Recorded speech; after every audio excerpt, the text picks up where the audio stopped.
How to fix Telegram download stuck.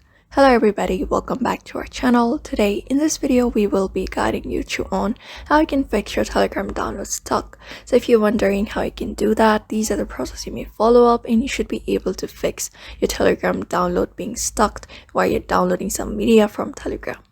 So first of all, first thing first, make sure your app is updated to the latest version. If it is not, head over to the available app store in your device and search for Telegram there. After that, if any kind of update is available for that app, you can go ahead and update your app and see downloading and try downloading again. If that doesn't fix the issue, what we're going to do is head over to the settings of the app. For that, long press on it and go to the info section.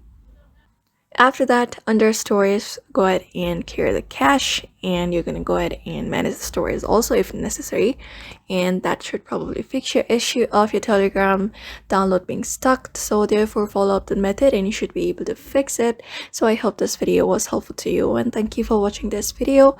And don't forget to give it a thumbs up, leave them in comments if you have got any comments down below, and I will see you in the next one.